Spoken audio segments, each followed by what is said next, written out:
They buried the truth. They called it fiction, suppressed it in footnotes, sealed it beneath politics and pride.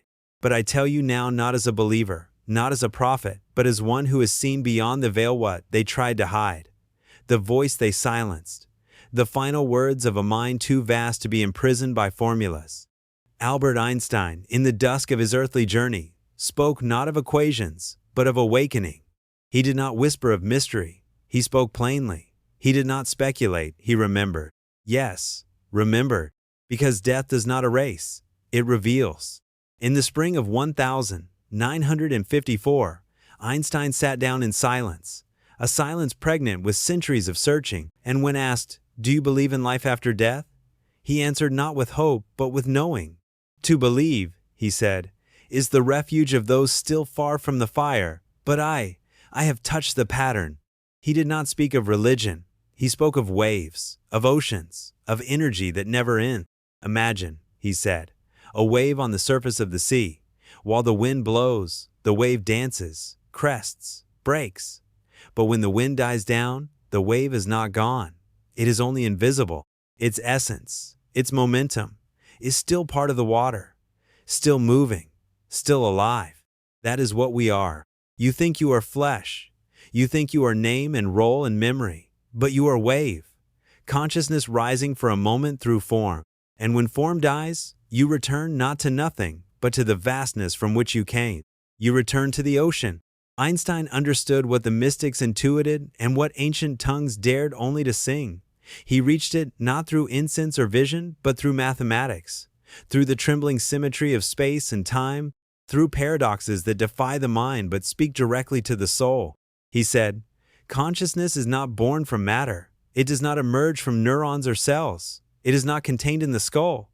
The brain is not the source, it is the receiver, a finely tuned instrument that captures what is already there. And when the instrument breaks, the signal continues. You cannot bury a frequency. You cannot extinguish that which was never flame, but light." In the heart of the quantum, he found the same message etched into silence. The double-slit paradox, where particles change based on observation. The eerie dance of entangled twins, mirroring each other across the galaxies. He saw it all for what it truly was. A whisper from reality itself. You are more than form. He looked at the ancient questions with the eyes of a child and the mind of a sage. What is God? Is there a purpose? Where do we go when we die? And he answered as one who had walked through the equations to the end. God is not a man, not a face, not a ruler. God is the ocean, the infinite field of awareness from which all things arise and to which all things return. Your soul is not separate from it. It is not judged by it. It is it. A droplet tasting individuality for a moment before rejoining the tide. No one is lost. No life is forgotten. No death is final.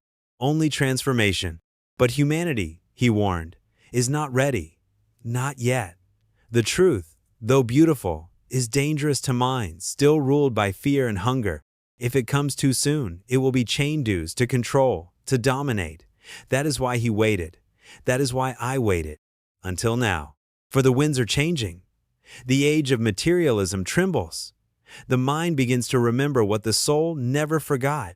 You are not your name. You are not your job. You are not your past. You are the wave. You are the field. You are the ancient flame behind the eyes that still burns, even when the body turns to ash. And death? Death is not a wall.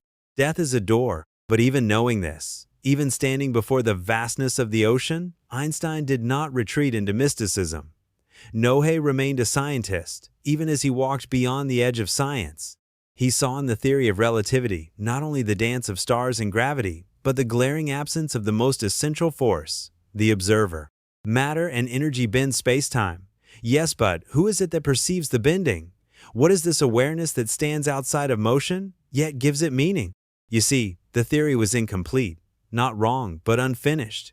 It had described the curvature of the universe, but not the one who beholds it. It had measured the visible, but ignored the seer. Einstein came to realize that the universe was not a machine, it was a mirror, and in that mirror, it is consciousness that looks back. This is why he could say without hesitation, the universe exists because it is observed. The act of perception is not secondary, it is primal. The cosmos, vast and ancient, is shaped by the witness within you. This is not poetry, it is pattern, proven not by dogma, but by paradox. The double-slit experiment shows that a particle becomes a wavy blur of possibilities until it is observed. Then, it collapses into one state. This is not superstition, this is physics. Observation brings form to the formless. Attention is creation. Thought is architecture. And so, he understood. Consciousness is not local, not locked in the cage of the skull. It is the field itself, boundless, timeless, eternal. The brain, as he said, is not the source. It is the receiver, the translator, the tuning fork. The body dies, yes, but the signal never ends. The music continues, the current flows. Death, therefore, is not annihilation, it is detuning, a changing of frequencies. You were not born when the body emerged, and you do not end when it returns to dust. But what awaits after the threshold? Einstein spoke of layers of states of being beyond the visible. He described it not as heaven or punishment, but as natural law. Those whose lives were driven by greed, by domination, by consumption when their bodies expire, their consciousness remains tangled in density. They do not vanish, but drift, in echoes, in shadows, in the weight of what they refuse to let go.